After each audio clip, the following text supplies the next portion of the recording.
जो अब इसको हवा में बैलेंस करने के काम आएंगे। बॉम्ब गिरते ही इसमें 24 वोल्ट की बैटरी होती है जो टाइमर और बॉम्ब में लगे सेंसर को एक्टिवेट कर देता है। बैरोमीटर सेंसर कंटिन्यूअसली ग्राउंड से हाइट को चेक करता रहता है और साथ में बॉम्ब की बॉडी पर लगे रडार सेंसर भी एक्टिवेट हो जाते हैं। जब इग्नाइटर को ऑन करता है जो स्पार्क जनरेट करता है और इस स्पार्क के सामने कोरोडाइट पाउडर से भरे हुए सिल्क के सिलेंड्रिकल बैग होते हैं। कोरोडाइट एक स्मोकलेस प्रोपेलेंट होता है जिसमें स्पार्क से एक एक्सप्लोजन होता है। इस एक्सप्लोजन के आगे टंगस्टन कार्बाइड डिस्क लगी रहती है जिस पर इस एक्सप्लोजन का जबरदस्त फोर्स आता है और इस डिस्क के आगे एनरिच्ड यूरेनियम 235 की सब क्रिटिकल मास वैल्यू रखी जाती है जो बीच में से खाली रिंग जैसी होती है जिसका वजन 38.4 केजी है। अब एक्सप्लोजन से टंगस्टन कार्बाइड डिस्क 300 मीटर पर सेकंड की स्पीड में यूरेनियम को लेकर आगे बढ़ती है और फ्रंट साइड में एनरिच्ड यूरेनियम 235 को ही सिलेंड्रिकल फॉर्म में सुपर क्रिटिकल वैल्यू रखी जाती है जिसका वेट 25.6 केजी है जो एक्सप्लोजन के लिए तैयार बैठा है। यहाँ पर एनरिच्ड यूरेनियम की सुपर क्रिटिकल और सब क्रिटिकल मास वैल्यू को रखा जाता है जिससे क्रिटिकल मास को अचीव किया जाता है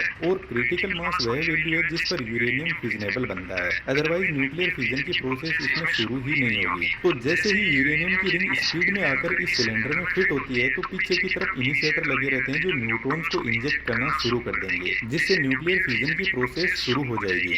यहाँ पर जो गन बैरल है वह बहुत स्ट्रॉन्ग मेटल की बनी है तो जब तक न्यूक्लियर फिजन की प्रोसेस कंप्लीट नहीं हो जाती तब तक यह मेटल यूरेनियम को होल्ड करके रखती है और जैसे ही न्यूक्लियर फिजन की प्रोसेस कंप्लीट होती है तो इतनी ज्यादा एनर्जी निकलती है कि यह मेटल पिघल के ब्लास्ट हो जाती है और यह ब्लास्ट इतना जबरदस्त होता है कि 1200 फीट डायमीटर की एक जबरदस्त फायरबॉल क्रिएट होती है जो ऊपर 6000 फीट तक जाती है। यह एक मशरूम जैसा चमकदार बादल होता है जिसका टेम्परेचर 6000 डिग्री सेंटीग्रेड होता है जो सन के सरफेस टेम्परेचर के बराबर है। इस फायरबॉल ने पलक झपकते ही लगभग 40,000 लोगों की जान ले ली। इसके एरिया में जितने भी लोग थे वे एकदम गायब हो जाएंगे, उनकी हड्डियां भी नहीं बचेगी, भाप बन जाएगी। यह जो फायरबॉल है ये बहुत ज्यादा शॉक वेव क्रिएट करेगी और शॉक वेव चारों तरफ हर डायरेक्शन में ट्रेवल करेगी साउंड की स्पीड से भी ज्यादा स्पीड में, जिससे जोरदार अर्थक्वेक भी आना शुरू हो जाएंगे। लिटिल बॉय बॉम्ब को सरफेस से कुछ ऊंचाई पर ब्लास्ट किया गया ताकि इसकी फायरबॉल ज्यादा एरिया को कवर कर सके।